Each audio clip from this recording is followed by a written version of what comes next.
आपली संस्कृती, आपले संस्कार सदा राहू दे आपल्या सोबत। भारताच्या महान ग्रंथांचे आणि काव्यांचे संपूर्ण संकलन सबस्क्राइब करा तिलक।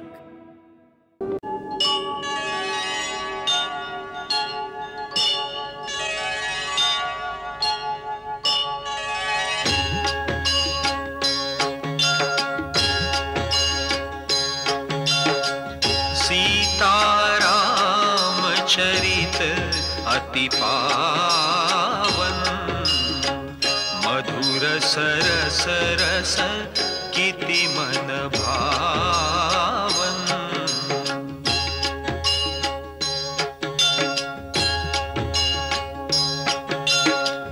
युग युग गीत तयांचे गावे, प्रभु गुण गात मना सुख वावे।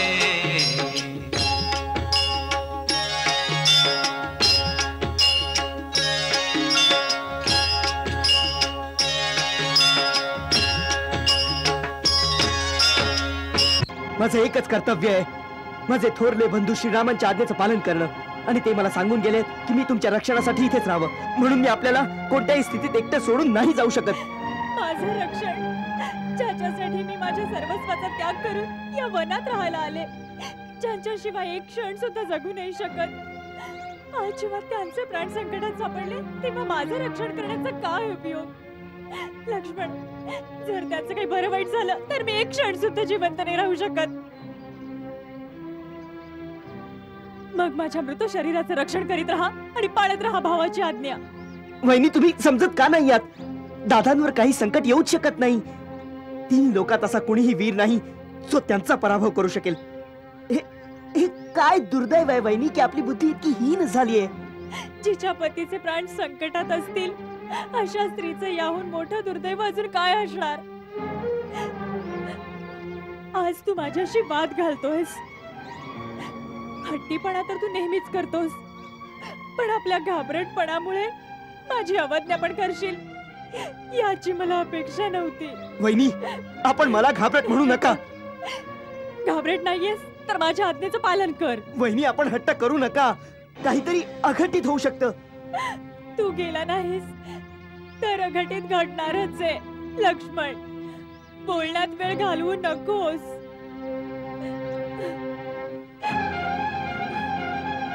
ठीक आहे, तू नाही जाऊ शकत तर हे धनुष्यबाण मला दे। प्रत्येक आर्य स्त्रीला आपल्या पतीचं रक्षण कसं करायचं ते माहितीये। दे ना। धनुष्यबाण पण मला नाही देणार?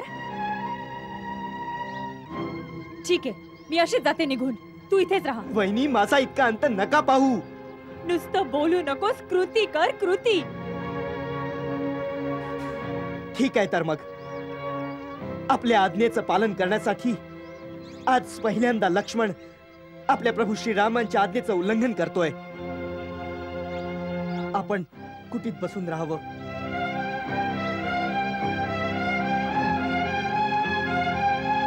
माते, आपण कुटीत राहा।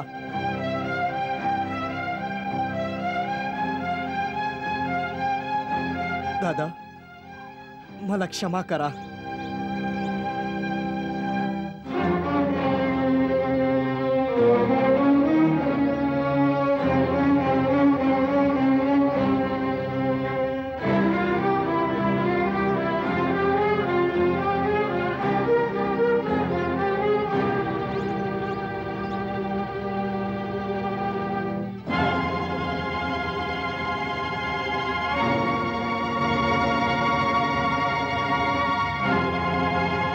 माते, गुरुने दिलेल्या मंत्रशक्तीने मी इथे एक अदृश्य भिंत बनवलीये। कुणीही जर या लक्ष्मण रेषेचं उल्लंघन करून आत येण्याचं साहस करेल तर जळून भस्म होऊन जाईल। म्हणून म्हणतो माते, माझी आपणास विनंती आहे, कुठल्याही परिस्थितीत रामदादा येईपर्यंत तुम्ही एकही पाऊल या रेषेच्या बाहेर काढू नका।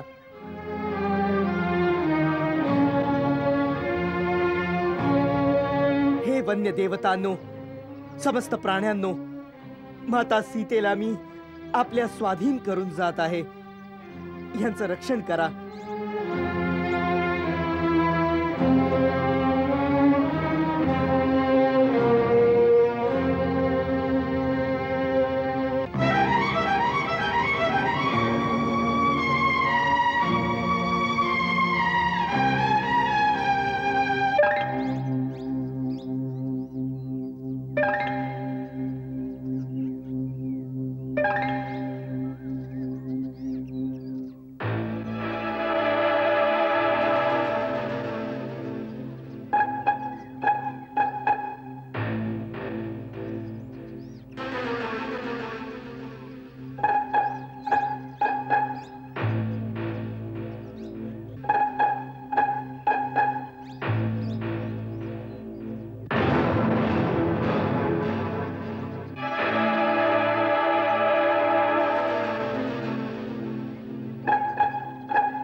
भिक्षां देहि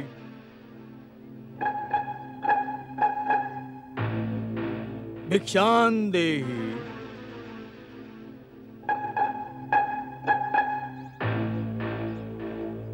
भिक्षां देहि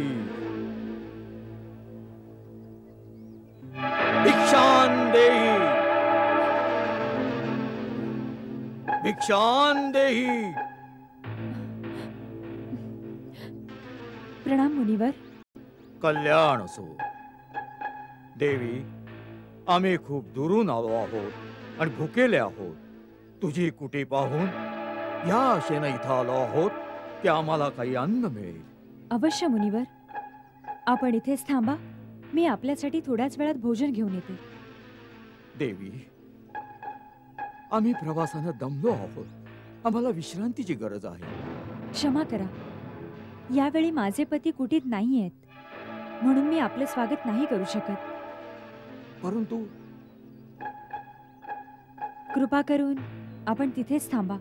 मी आपल्यासाठी भोजन आणते.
ओम.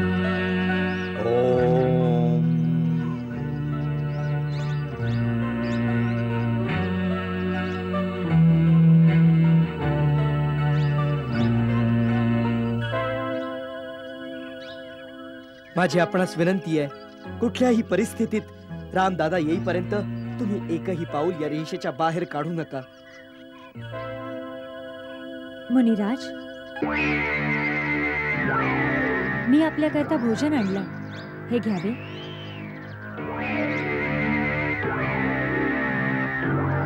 घेऊन ये देवी. कृपया आपल्यालाच इथे यावं लागेल. आता तर आम्ही आसन ग्रहण केलं आहे. प्रवासानं थकलो आहोत. सारखं सारखं उठवत नाही. जे काही द्यायचंय इथंच घेऊन ये. भगवंता, मी या सीमेपलीकडे नाही येऊ शकत. आपल्यालाच कष्ट घ्यावे लागतील. देवी, तू क्षत्रिय पुत्री नाही वाटत. दारावर आलेला अतिथी देवासारखा असतो आणि तू आमचा अपमान करत आहेस. नाही नाही अतिथी देवा, माझं तिथे न येण्याचं कारण आपला अपमान करणं नाही. खरे तर माझे भाऊजी माझ्या सुरक्षेसाठी एक सीमारेषा आखून गेले आहेत आणि आपली शपथ घालून सांगून गेलेत की मर्यादा रेषा ओलांडून बाहेर जाऊ नकोस. म्हणून मी बाहेर नाही येऊ शकत. कृपा करून या गोष्टीचा राग मानू नका. बस, खूप झालं. तू परत परत आमचा अपमान करत आहेस. पहिल्यांदा आम्हाला कुठीत येण्यापासून मनाई केलीस आणि आता दुरून भोजन देत आहेस. जसं काही आम्ही पशुपक्षी आहोत. असा व्यवहार नीच जातीच्या लोकांबरोबर केला जातो. कोणी संत महात्मे दारावर आले तर मोठ्या आदरानं स्वतः त्यांच्या जवळ जाऊन त्याचे पाय धरून भिक्षा दिली जाते. ठीक आहे, आम्ही तुझ्या दारावरून उपाशीच परत जाऊ. पण या अपमानाच्या बदल्यात आम्ही तुला शाप देऊ. नाही नाही मुनिवर, माझ्यावर दया करा. मला आपल्या मुलीप्रमाणे समजून माझी समस्या आणि विवशता समजून घेण्याचा प्रयत्न करा. आम्ही सर्व समजतो, सगळं जाणत आहोत. आम्ही त्रिकालदर्शी आहोत. मूर्ख स्त्री, आम्ही सर्व पाहत आहोत. तुझा पती यावेळी एका सोनेरी हरणाची शिकार करत वनामध्ये भटकत फिरतो आहे. या सोनेरी मृगानं आपल्या शिंगानी तुझ्या पतीवर एकदा हल्ला केला आहे. तरीही तुझा पती त्याच्या मागे धावत आहे. आम्ही शाप देतो आहोत की तो सोनेरी मृग आपल्या तीक्ष्ण शिंगानी तुझ्या पतीचा. नाही नाही, आपण त्याला शाप नका देऊ. मी तिथेच येते. आपण माझ्या पतीला शाप नका देऊ. त्यांना शाप नका देऊ. माझ्यावर दया करा. माझी चूक झाली. मी आपली शक्ती नाही ओळखू शकले. मला क्षमा करा. जा मुली, आम्ही तुला क्षमा केली आहे. आम्ही तुझ्यासारख्या सुंदर स्त्रीचे अश्रू नाही पाहू शकत.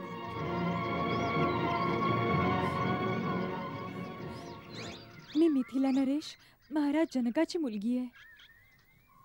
मिथिलेची राजकुमारी आणि या अवस्थेत? हे कसलं दुर्दैव आहे. या कांचन कायेला पाहून देवताही मोहित होतात. तिला तू या पर्णकुटीत अशा प्रकारे नष्ट करत आहेस. अरे, अशा श्रीरत्नाला तर त्रिलोकीच्या महाराजाची पत्नी असलं पाहिजे. माझ्यासाठी तर माझे पती त्रिलोकीचे राजे आहेत. त्यांच्यापेक्षा मोठं कोणी असू शकतं का? अवश्य असलं पाहिजे. आम्ही तुला सांगतो, सीते, ज्याच्या नावानं देवता, नाग, किन्नर, असुर, राक्षस अर्थात त्रिलोकीचे सर्व प्राणी थरकाप पावतात, सूर्य, चंद्र इत्यादी नवग्रह ज्याच्या इच्छेनं कार्यरत होतात, जो संसारातील सर्व चराचर प्राण्यांचा स्वामी आहे, त्याला पाहून वृक्षाची पानं पण भीतीनं शांत होतात. अरे, वायू सुद्धा ज्याच्या समोर श्वास नाही घेत. तू तर त्या लंकाधिपती रावणाची पत्नी होण्यास योग्य आहेस. अशा प्रकारच्या पापी गोष्टी करताना तुला लाज नाही वाटत? कोण्या महात्म्याच्या वेशात तू कोणी दुरात्मा आहेस? कोण आहेस तू? तुझा दास, तोच लंकेश्वर रावण.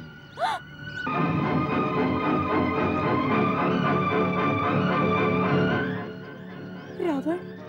हो, रावण, ज्याला तुझ्या लालसेनं आतुर केला आहे, जो स्वतः तुझ्या दारात भिक्षा मागायला आला आहे. सीते, आज तुझा भाग्योदय झाला आहे. उद्या आमच्या राजमहालात 5000 स्त्रिया पट्ट राणीप्रमाणे तुझी सेवा करतील. धूर्त, तुला हे वाटलंच कसं की तू तुझ्या वैभवाचा दिखावा करशील आणि सीता तुझ्या बरोबर येईल? तू आत्ता इथून चालता हो, नाहीतर माझे पती एका बाणातच तुला तुझ्या लंके समवेत जाळून खाक करतील. तू ज्या पतीचा मान ठेवतेस तो तर पृथ्वीवर रेंगाळणारा एक मानव आहे. आम्ही ज्या राक्षसांचे राजे आहोत ते या मानवांना फळामुळाप्रमाणे आपला खुराक समजतात. तुला आमची शक्ती माहित नाही. माहित आहे. खर आणि दूषण तुझेच भाऊ होते ना, ज्यांना रघुवरांनी बघता बघता संपवून टाकलं होतं. तुझं हे साहस? एक गिधाड असून सिंहिणीची अभिलाषा करतोस? तुझा अंत समय आलाय. जर जीव प्यारा असेल तर अजून वेळ आहे. चालता हो इथून. आमचा असा अपमान करायची हिम्मत आजपर्यंत कोणी नाही केली. याचा परिणाम माहित आहे तुला? आणि एका पतिव्रता सतीकडे अशी कुदृष्टी टाकण्याचा मूर्खपणा पण कोणी केला नसेल. याचा परिणाम माहित आहे?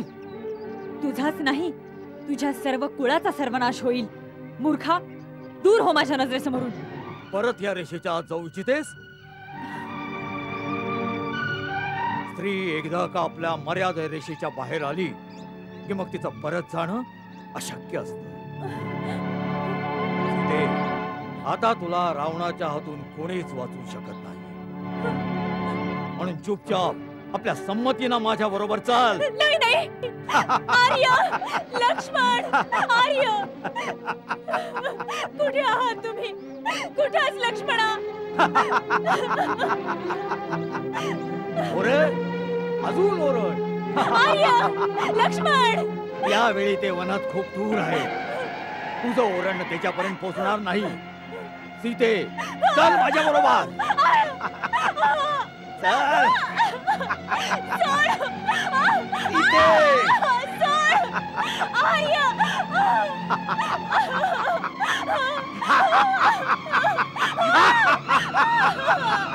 आर्य, लक्ष्मण, आर्य. रावणाच्या तावडीतून तुला कोणी नाही वाचवू शकत.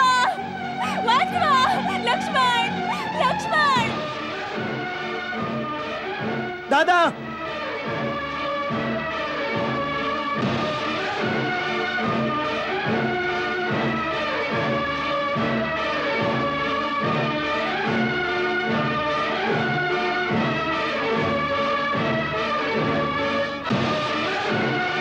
दादा.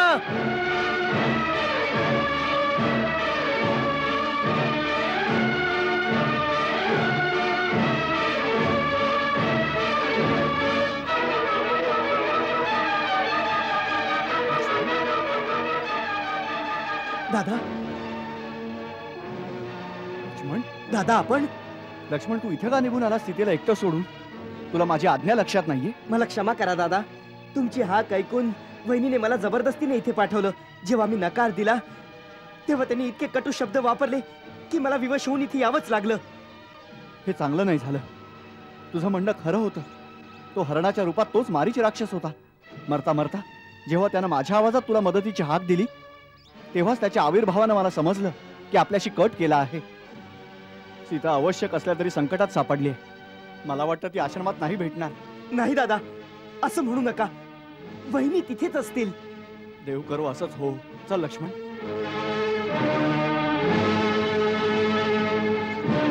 आर्य, लक्ष्मण, आर्य, लक्ष्मण, वाचवा, वाचवा. घाबरू नको सीते, येतोय मी. आर्य, वाचवा मला, वाचवा. आर्य, वाचवा मला. थांब थांब रावणा, थांब. सीते, सीते, मी येतोय सीते. महात्मा जटायू, या पापी रावणापासून माझी रक्षा करा. जर आपण लढू शकत नसाल तर वनात जाऊन आर्यपुत्र रघुवीर आणि लक्ष्मणाला माझा निरोप सांगा. जा लवकर जा, माझी रक्षा करा. तू काळजी करू नकोस मुली, माझ्या जिवंतपणी हा तुला नाही घेऊन जाऊ शकत. रावणा, तू तर स्वतःला मोठा वीर आणि पराक्रमी म्हणवतोस. एका असहाय स्त्रीला अशा प्रकारे चोरासारखं पळवून नेण्याचं कृत्य तुला शोभा देत नाही. तू तिला लगेच सोडून दे. ही धार्मिक आणि पतिव्रता स्त्री आहे. तिचं बळजबरीनं अपहरण करून तुझा विनाश होईल, विनाश. म्हाताऱ्या जटायू, रावणाला शिकवायला निघालायस? जा एखाद्या वृक्षावर बसून आराम कर. माझ्या वाटेला जाऊ नकोस. जर मला राग आला ना तर. बाप्या, मी म्हातारा अवश्य असेन, पण आज सुद्धा तुझ्यासारख्या गर्विष्ठ माणसाचा गर्व हरण करू शकतो. सीता माझ्या सुनेसारखी आहे. मी माझे प्राण त्याग करून सुद्धा तिचे रक्षण करीन. आज तू माझ्या पंखांनी मारलाच असेल.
जटायू, रावणाला शिकवायला निघालायस? जा एखाद्या वृक्षाच्या फांदीवर बसून आराम कर. माझ्या वाटेला जाऊ नकोस. जर मला राग आला तर. बाप्या, मी म्हातारा अवश्य असेन, पण आज सुद्धा तुझ्यासारख्या गर्विष्ठ माणसाचा गर्व हरण करू शकतो.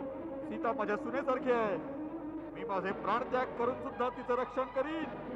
आज तू माझ्या पंखानी मारला जाशील.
एका वृद्ध निरपराध पक्षाचा पंख छाटून तू स्वतःला वीर समजतोस. तुला लाज वाटली पाहिजे.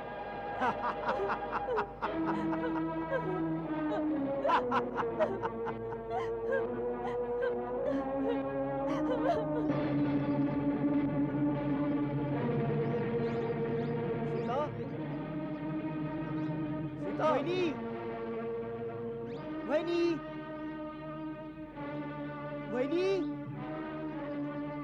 वहिनी वहिनी लक्ष्मण, सीता आत नाहीये.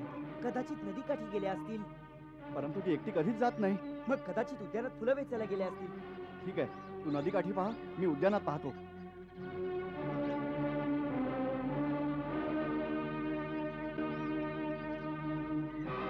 सीता वहिनी सीता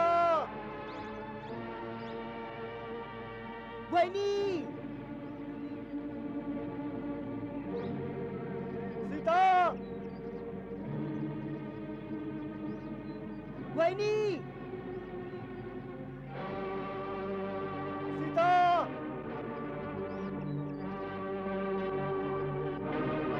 वहिनी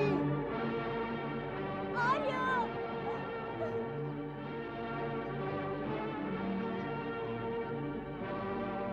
सीता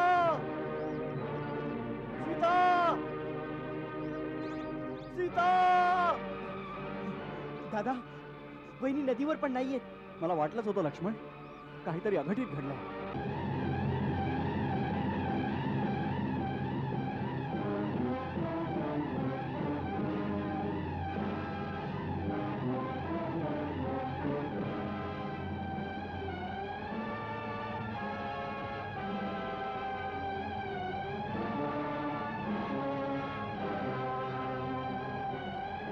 हे वनातल्या लोकांनो, जर माझे पती मला शोधत इकडे आले तर माझे हे अलंकार त्यांना नक्की दाखवा आणि सांगा त्यांना की रावणाने मला पळवलं आहे.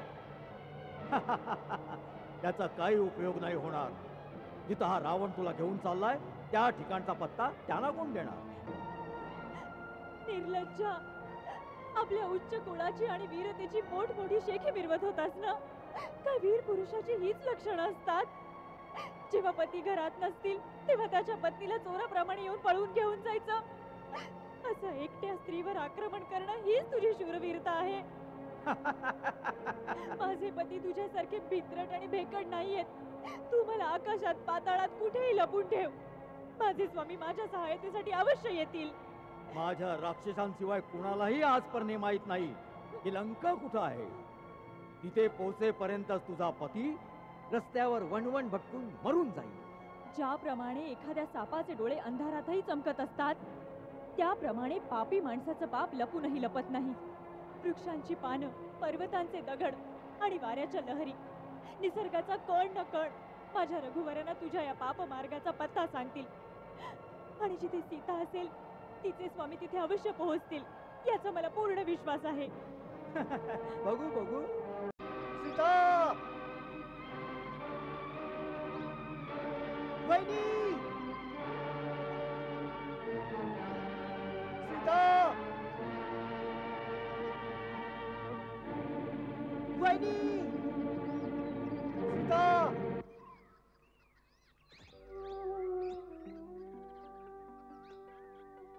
सीता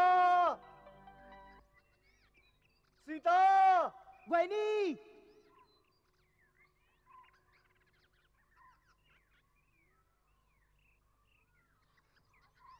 सीता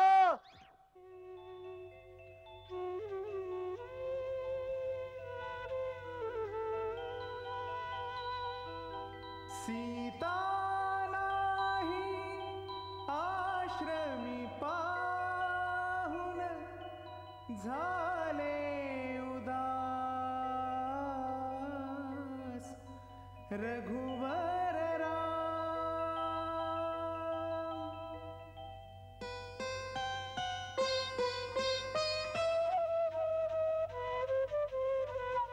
विरह व्यथेने व्याकुळ होऊन वणवण फिरती वणवण फिरती आपुल्या प्रियेला प्राण प्रियेला शोधित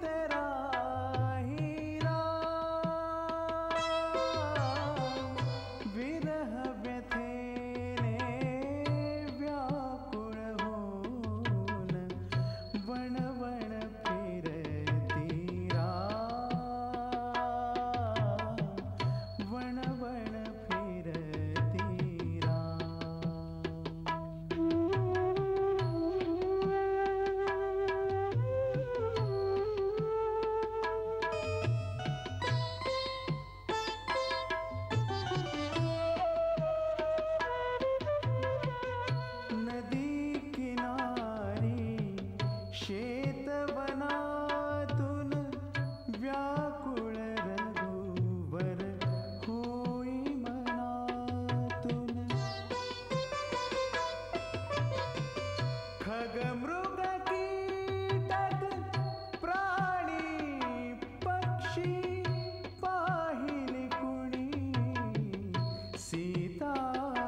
वसुंधरेची कन्या सीता, रूप सत्व निष्पाप पुनीता, प्राण जिचे एकात्मपतीशी, का अनदूर झाली वैदेही, श्रीरामावर वेळ अशी का, कसे राहतील विरह व्यथेने व्याकुळ होऊन, वण वण फिरती वण वण फिरती आपुल्या प्रियेला प्राण प्रियेला शोधित राही विरह व्यथेने व्याकुळ होऊन, वण वण फिरती वण वण फिरती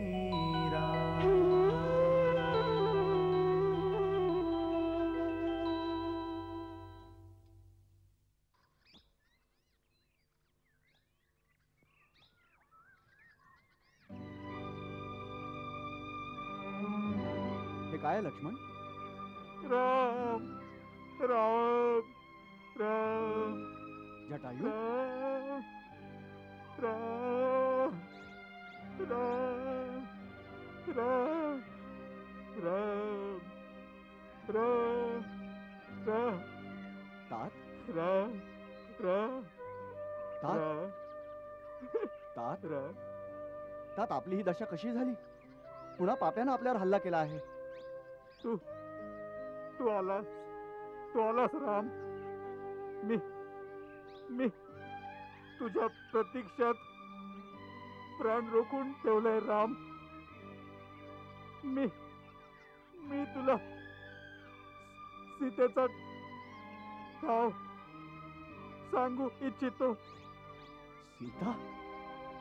सीतेचा ठाव कुठे आहे? सीता तो तो तो तिला तिला घेऊन गेला. सीतेला घेऊन गेला?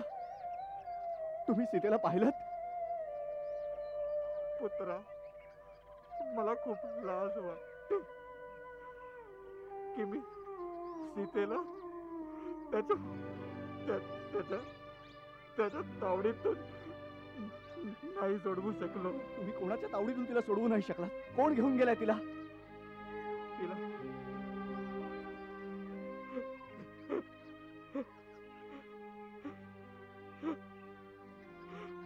तिला तिला पापी रावण आपल्या विमानातून बसवून आकाश मार्गाने घेऊन गेलाय राम.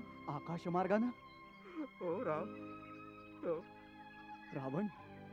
हो हो राक्षसांचा राजा रावण तिला पळवून घेऊन गेला. ती बिचारी चारी दिशांना मदतीसाठी हाका मारत होती. मी मी मी रावणाला थांबवायचा खूप प्रयत्न केला. त्याच्याशी युद्ध पण केलं, पण त्याने चंद्रहास खड्गाने माझा पंख चाटून टाकला आणि मी जमिनीवर कोसळून पडलो.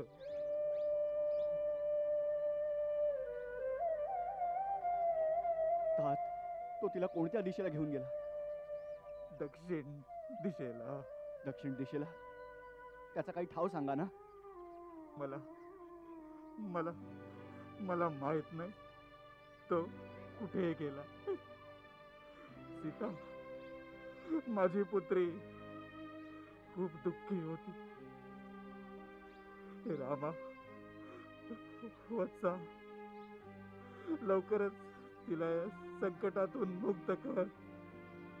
आपल्या पत्नीचं रक्षण करणं हे प्रत्येक पतीचं आद्य कर्तव्य आहे. राम, तात, आपण निश्चिंत राहा.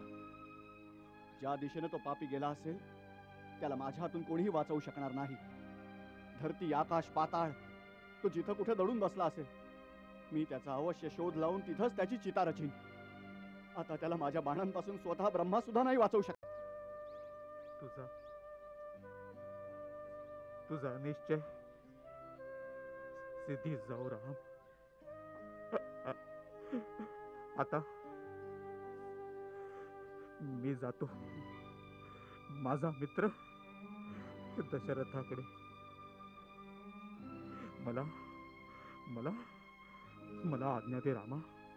हे महात्मा, आपण माझ्यासाठी आपल्या प्राणांचं बलिदान दिलं. मी तिन्ही लोकात आपला ऋणी राहीन. आपण आपल्या सुनेप्रमाणे सीतेचं रक्षण केलंय. मीही पुत्राप्रमाणे रावणाशी तुमच्या वधाचा बदला घेईन.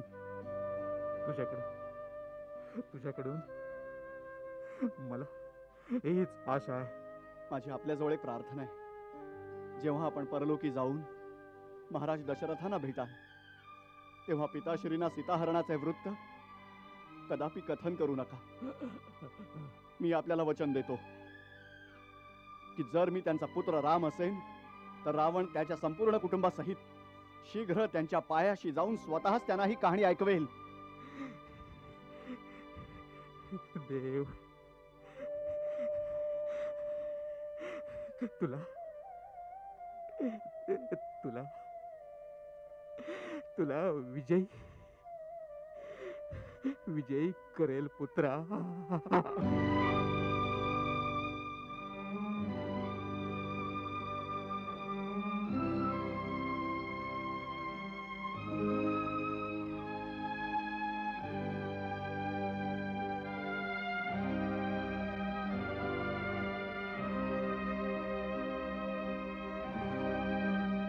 लक्ष्मण, वीर जटायूप्रमाणे शरणागताचं रक्षण करणारे धर्मपरायण शूरवीर पशुपक्ष्यांच्या योनीतही भेटतात. रणभूमीत शत्रूंशी वीरतेने सामना करताना मृत्यूनंतर एका परमवीराला जी वीरगती प्राप्त होते तीच यांनाही प्राप्त होईल. हे उत्तम लोकात जातील. महाराज दशरथांप्रमाणे हे आपल्याला पूजनीय आणि पित्या समान आहेत. म्हणून तू वनात जाऊन लाकडं गोळा कर. मी एका पुत्राप्रमाणे त्यांचा अंत्यसंस्कार स्वतः करीन. अजोड भक्ती भाव असा जटायु जाई निज धाम. अंत्यक्रिया यथोचित निज कर जोडी राम. कोमल मन अति दीन दयाळु रूप सगुण रघुनाथ कृपाळु. रूप सगुण रघुनाथ कृपाळु. जन्म अधम खग आमिष भोगी अंत्यगती मिळता तो योगी. अंत्यगती मिळता तो योगी.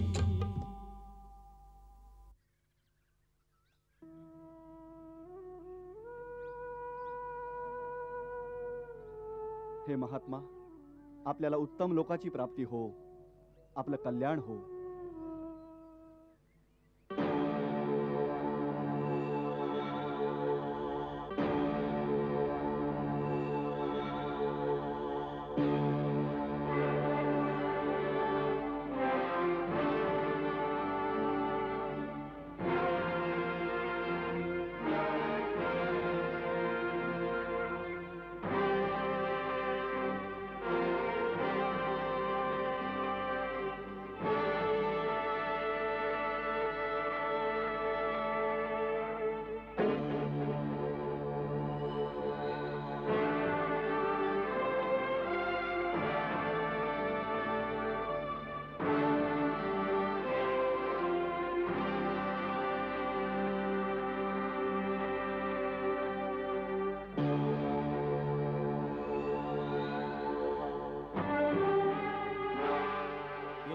खाल्ले प्याले की नाही?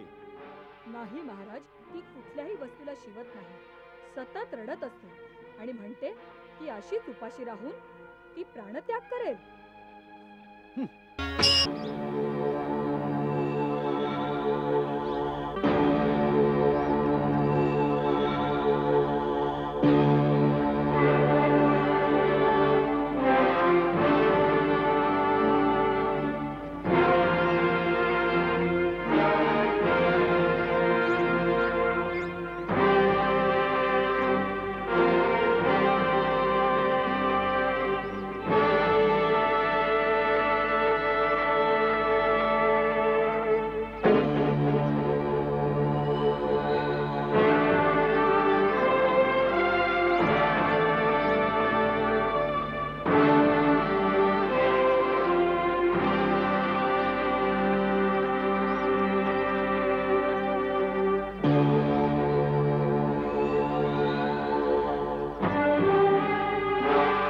तिनं काही खाल्ले प्याले की नाही? नाही महाराज, ती कुठल्याही वस्तूला शिवत नाही, सतत रडत असते आणि म्हणते की अशीच उपाशी राहून ती प्राणत्याग करेल.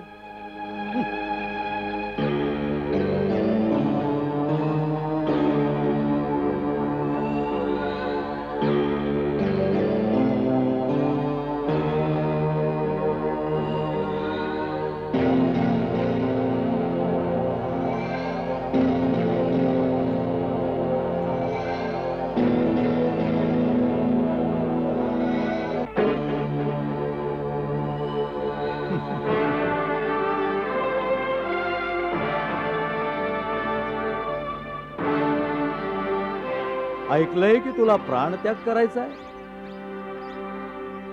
परंतु तुझे प्राण घेऊन जायला यमदूतच काय, स्वतः यमराज पण आमच्या परवानगी शिवाय इथं नाही येऊ शकत. तू तेव्हाच मरशील जेव्हा लंकेशाची इच्छा होईल. सुंदरी, तू अजूनपर्यंत रावणाची ताकद नाही ओळखलीस. ज्या शक्तीची तू घमेंड करीत आहेस त्या शक्ती तुझ्या या अशा पापकर्मांमुळे कलंकित आणि भ्रष्ट झाल्या आहेत.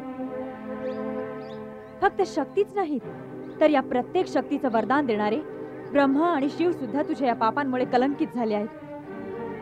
लक्षात ठेव, जेव्हा जेव्हा शक्ती भ्रष्ट होते आणि तिच्या देवता कलंकित, तेव्हा त्या शक्तीत ताकद राहत नाही. सत्य एकटं असलं तरी सर्व भ्रष्ट शक्तींची अपार सेना त्याच्या पुढे पराजित होत असते. तू आतापर्यंत फक्त देवतांना पराजित केलं असशील ना? एका पवित्र पतिव्रता स्त्री सत्याच्या सामर्थ्याशी तुझा सामना नाही झाला. अहंकारी मूर्खा, तू पापवृत्तीने एकदा तुझ्या या पापी हातांनी माझ्या शरीराला स्पर्श केलास. हाच तुझा दोष तुझ्या नाशाला पुरेसा आहे. माझ्या शूरवीर आणि धर्मपरायण पतीचे विषारी बाण निश्चितच तुझा समूळ नाश करतील. आपल्याच राज्यातून काढून टाकलेल्या आणि वणवण भटकणाऱ्या त्या वनवासी भिक्षुकाची आशा करणं सोडून दे. एका निष्पाप बालिकेप्रमाणे एका भिकाऱ्याचं स्वप्न पाहू नकोस, जे कधीही सत्य होणार नाही. स्वप्न पाहायचं असेल तर लंकेची सम्राज्ञी बनण्याचं, जे साकार होण्यासाठी फक्त तुझ्या होकाराची गरज आहे. तिन्ही लोकीच्या सुंदर्या आपल्या हृदयात हे स्वप्न बाळगून आहेत, परंतु तू इतकी भाग्यशाली आहेस सीते की स्वतः त्रिलोक विजयी रावण तुझ्या समोर प्रेमाची भीक मागण्यास उभा आहे. जे मस्तक तिन्ही लोकात कधी कुणापुढे नमत नाही, ते मस्तक तुझ्या चरणी झुकलं आहे. अगं, तुझ्या फक्त हो म्हणण्याने तू या अपार वैभवाची, असंख्य राक्षसी सेनेची, लंकेची देवदुर्ग संपत्ती आणि स्वतः लंकेश्वर रावणाच्या हृदयाची स्वामिनी होशील. वैभव, शक्ती, संपत्तीच्या मोहात पडून जी स्त्री आपला पतिव्रता धर्म विसरेल, यासारखं दुसरं पाप असूच शकत नाही. माझ्यासाठी ते माझे वनवासी वीरच तिन्ही लोकातील संपत्तीपेक्षा अधिक मौल्यवान आहेत. त्या महान पुरुषोत्तमाच्या समोर तू मला एक भेकड, तुच्छ पशु वाटतोस, जो चोराप्रमाणे येऊन एका असहाय्य अबलेला कपटाने पळवून आणलास. धिकार असो तुझा, तुझ्या ऐश्वर्याचा, वैभवाचा, तुला जन्म देणाऱ्या मातेचा, तुझ्या पूर्वजांचा, तुझ्या कुळाचा धिक्कार असो. एकदा नाही 1000 वेळा धिक्कार असो. इतकी घमेंड तुझ्या पतिव्रता धर्माची? ही घमेंड मी आत्ताच या क्षणी तोडून टाकतो. तुझ्या सौंदर्याने आपल्या कामबाणाने आम्हाला घायल केलं होतं. म्हणून एका खऱ्या प्रेमीप्रमाणे मी तुझ्याकडे प्रेमाची भीक मागत होतो, पण तू या आदराच्या लायकीची नाहीस. लंकेमध्ये लंकापतीची इच्छा जर स्वेच्छेने पुरी करत नाही, तेव्हा लंकापती स्वतः स्वबळावर ती इच्छा पुरी करून घेऊ शकतो. आज तुला आम्ही लंकापतीची पत्नी होण्याचं सौभाग्य जरूर प्रदान करू. ओठ, चल माझ्या बरोबर. सावधान पापी, या पात्याला ओलांडण्याचा प्रयत्न करू नकोस. वाह, रावणाच्या प्रचंड आवेगाला एका पात्याची भिंत करून थांबवलं जात आहे. गवताच्या एका पात्याला शस्त्र बनवून त्रैलोक्य विजयी रावणाशी युद्ध करशील. सुंदरी, कामदेव फुलांच्या बाणांनी पुरुषांचं हृदय घायल करतो. तू या पात्याच्या बाणानं रावणाचा वध करू इच्छितेस. तू सत्य कथन करत आहेस रावण. हे पात नाही, हे एक धर्मपरायण स्त्रीच्या शील आणि सत्याचा अग्निबाण आहे. या सीतेच्या सतीत्वाची अभेद्य भिंत आहे. एक सती आणि परपुरुषामध्ये एका पात्याची भिंत पण पुरेशी असते. जर मी मन, वचन, कर्माने माझ्या पतीवर अत्यंतिक प्रेम केलं असेल, तर हे स्त्री धर्माची मूर्तिमान देवी माता अनुसूया या पात्याला पार करता क्षणी हा पापी जळून खाक होऊ दे. किती सुंदर नाटक आहे. सीते, हे लहान मुलांसारखं नाटक सोडून दे आणि स्वतः उठून माझ्या बरोबर चल. नाहीतर तुझ्या केसाला धरून आम्ही तुला खेचत घेऊन जाऊ. चलोड. सावधान रावण, नलकुबेराचा शाप आठव.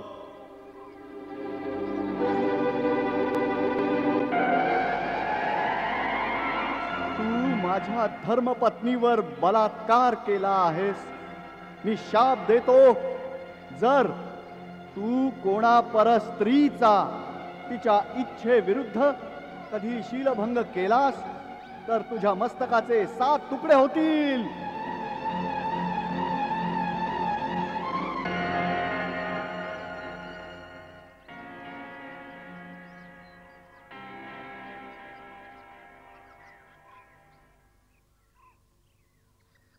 सीते, मी तुझ्यावर इतकं प्रेम करतो की तुझ्यावर हात नाही उगारू शकत.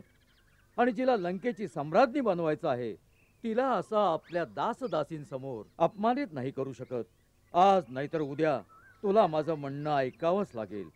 म्हणून आज आम्ही तुला सोडून देतो आणि 1 वर्षाचा कालावधी देतो.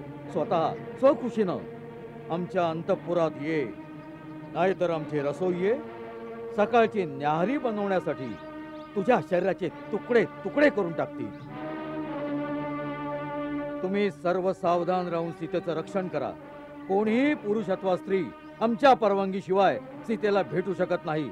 यांना मोती, माणिक, सोनं, वस्त्र, अलंकार ज्या वस्तूची इच्छा असेल ते लगेच देण्यात यावं, ही आमची स्पष्ट आज्ञा आहे.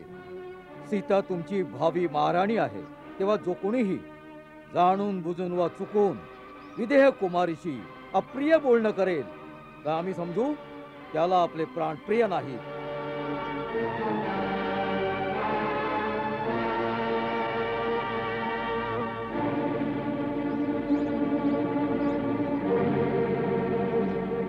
तू हिचा अहंकार तोडण्याचा प्रयत्न करायचा असेल, भय दाखवून वा गोड बोलून, साम दाम दंड भेद कोणत्याही उपायानं हिला वश करण्याचा प्रयत्न करायचा. जो कोणीही हिच्या आत्मसमर्पणाची शुभवार्ता आमच्यापर्यंत पोहोचवेल, आम्ही त्याला मागेल तेवढं धन देऊ. जशी आज्ञा महाराज.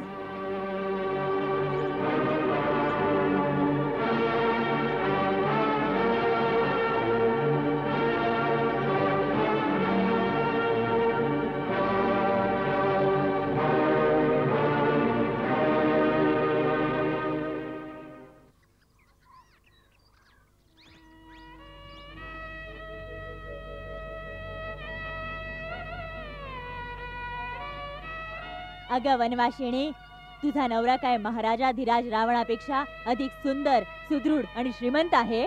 अगं बोल, तोंड उघड. काय कमी आहे आमच्या लंकेच्या राजामध्ये? अरे, लोक परलोक, यक्ष, नाग, नरनारी आणि सुंदर सुकुमारी सर्व लंकेच्या राजा रावणाच्या निवासात येण्यासाठी व्याकुळ असतात. सरळपणे लंकापतीचं म्हणणं ऐक, नाहीतर याद राख, आम्ही राक्षसिणी आहोत. तुझी ही गोरी काया निळी पिवळी करून टाकू. न राहशील रामाची न रावणाची. काय समजलीस? अरे कांत्यायनी, गजरी, कायमुखी अशा प्रकारे सतावून ही सरळ मार्गावर नाही येणार. तुम्ही सगळ्याजणी जाऊन विश्रांती घ्या. मी समजावते या अभागिणीला. जा, तुम्ही जा.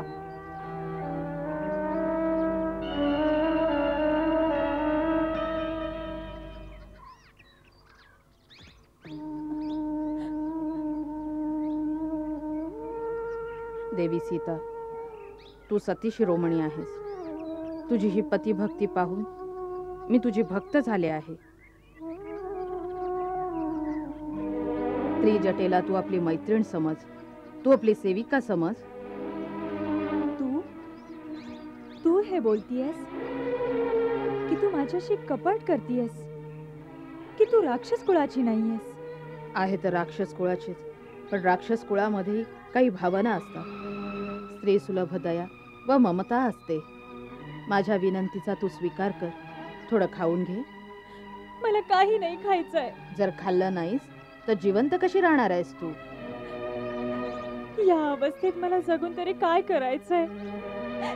यापेक्षा तर मृत्यू बरा आहे. बघ, विचार कर. याचा अर्थ असा झाला की तुझ्या रघुवंशीय पतीच्या प्रेमावर आणि बळावर विश्वास नाहीये. हे तू काय बोलतेस त्रिजटा? त्रिलोकात तेच तर एक आहेत ज्यांच्यावर मीच काय तर संपूर्ण जग विश्वास ठेवतं. जर एवढाच विश्वास आहे तर मृत्यूची इच्छा का बरं करतेस तू? ज्या पापीने तुझ्यावर अत्याचार केला त्याचा अंत आपल्या डोळ्याने नाही पाहायचा? जरा विचार कर. जर श्रीराम पराक्रम करून रावणाला पराजित करतील, ते कोणासाठी, कोणत्या आशेवर? त्यांचा उद्देश एकच असेल ना, की आपल्या प्रियतमा सीतेला परत मिळवणं. त्यांचा हा प्रयत्न पण तू निष्फळ बनवणार आहेस का? काय तू पतिव्रता स्त्री धर्माला अनुसरून बोलत आहेस? स्वतःसाठी नाही तर निदान आपल्या स्वामींसाठी तरी तुला जिवंत राहायला हवं. यासाठी तरी थोडं खाऊन घे. पण मी राजभोग नाही खाऊ शकत. या पापी प्रदेशातील अन्नग्रहण नाही करू शकत. माझे पती फक्त कंदमुळं आणि फळं खातात. हे तर तू स्त्री धर्माला अनुसरून बोललीस. मी तुझ्यासाठी सात्विक कंदमुळांचा आहार घेऊन येईन. कुठून? लंकेमध्ये पण काही सात्विक लोक आहेत, विभीषणासारखे नीतिवान. मी तिथून तसा तपस्वींचा आहार घेऊन येत जाईन मुली. माते. होय मुली, मला मुलबाळ नाहीये. तुझ्यासारखी आदर्श मुलगी मिळाल्यामुळे आज मी धन्य झाले आहे. माते.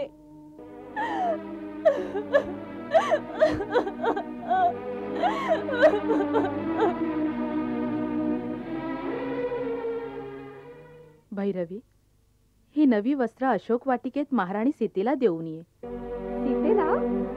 आपण तिला नवी वस्त्र देणार? हो भैरवी, ती बिचारी जेव्हापासून आली तीच वस्त्र घालू नये. तिची वस्त्र मळलेली असतील. ती एका मोठ्या साम्राज्याची राजराणी आहे. त्यांना त्यांच्या योग्यतेचा सन्मान मिळायलाच पाहिजे. पण महाराणीजी, आपल्याला त्यांच्यावर इतकी दया दाखवायची काय गरज आहे? महाराज ज्याप्रमाणे त्यांच्यावर मोहित झाले आहेत त्यावरून वाटतं की एक दिवस ती तुमची सवत बनणार आहे. ती माझी सवत बनेल किंवा नाही त्याची मला चिंता नाहीये. आता ती लंकेच्या राजमहालात आहे, एकटी आहे आणि एक स्त्री आहे, आणि म्हणून मला त्यांना विशेष अतिथीचा मान द्यायलाच हवा. एका सभ्य गृहिणीचं हेच कर्तव्य आहे की घरी आलेल्या स्त्रीच्या आवश्यकतेकडे लक्ष देणं. परंतु महाराणीजी, जास्त चौकशा करण्याची आवश्यकता नाही. जा, त्यांना हे वस्त्र माझ्याकडून भेट कर आणि त्यांना हे पण आश्वासन दे की त्यांना आणखी कोणत्या वस्तूंची आवश्यकता असेल तर अगदी निसंकोचपणे मला निरोप पाठवू शकता.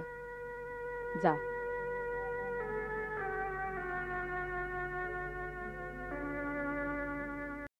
देवी सीते, मी महाराणी मंदोदरीकडून या इथे आपणास हे वस्त्र भेट करायला आले आहे. ते परिधान करा. त्यांनी हे पण सांगितलं आहे की एक स्त्री म्हणून त्यांना आपली मैत्रीण समजा आणि ज्या वस्तूची आवश्यकता असेल ती निसंकोच कळवा. त्या सर्व प्रकारे आपलं आतिथ्य करतील.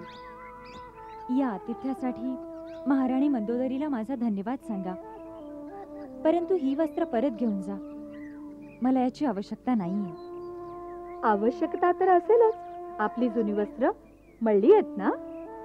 नाही, ही माता अनुसूयाने दिलेली दिव्य वस्त्र आहेत. ही कधीही मलिन होत नाहीत आणि जरी झाली तरीही माझे पती तपस्वी वेशात राहतात आणि मी ही राजसी वस्त्र परिधान करणं स्त्री धर्माला अनुसरून नाहीये. धन्य आहात आपण. माझ्यातर्फे एक गोष्ट आणखी तुझ्या महाराणींना सांग. मला त्याच्या वैभवाची कामना नाही. म्हणूनच त्यांचं हित हेच आहे की त्यांनी आपल्या पतीला कसे तरी समजावून कोणत्याही प्रकारे मला माझ्या स्वामींकडे पाठवून द्यावं.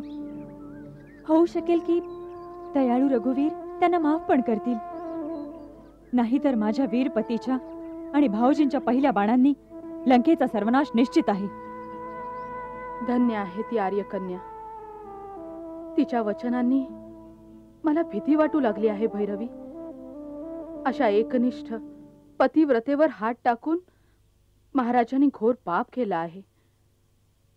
त्यांना मी कसं समजावू की अशा एका सती स्त्रीवर अत्याचार करण्याचा एकच परिणाम होऊ शकतो, समूळ विनाश.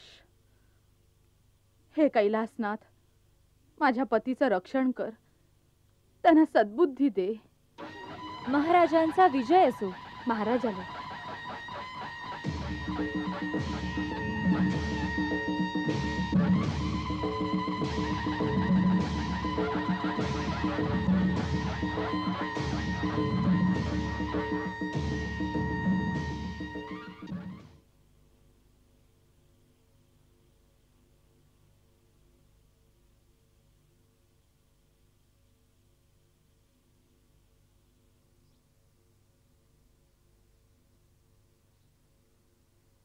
नाथ, जर आपले चित्त प्रसन्न असेल तर आम्ही काही मागू. माग. रावणाच्या महाराणीला कोणत्या गोष्टीचा अभाव आहे की तिला काही मागायची गरज पडावी? बोल, काय पाहिजे तुला? सीता. सीता?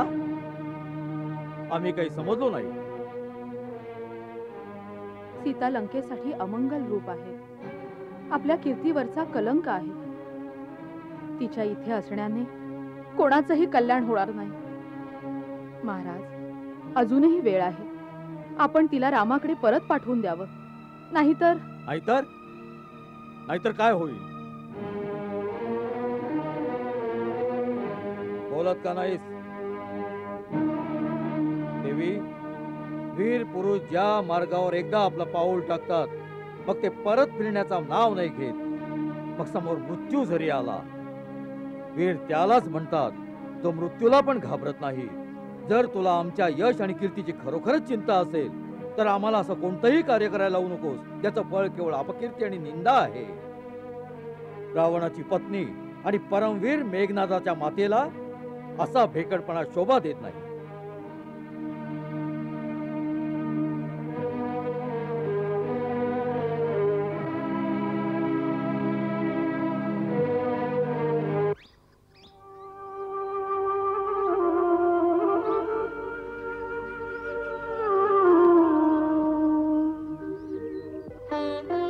लक्ष्मण, हे पहा.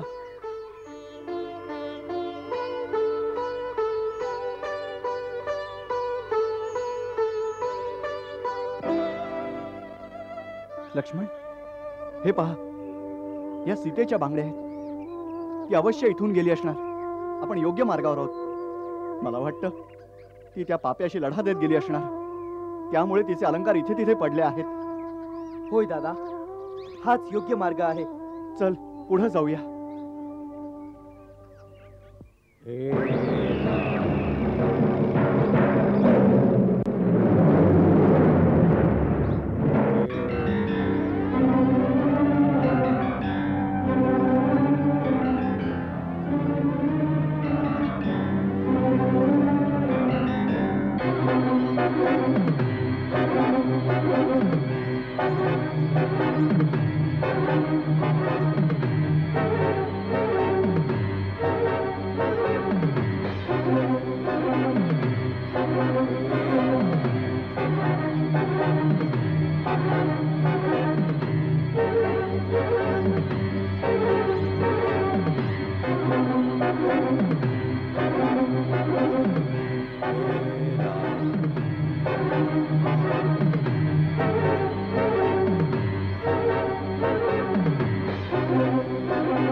मंगल भाव मनात जपोनी दशरथ राज आनंदे मनोमानी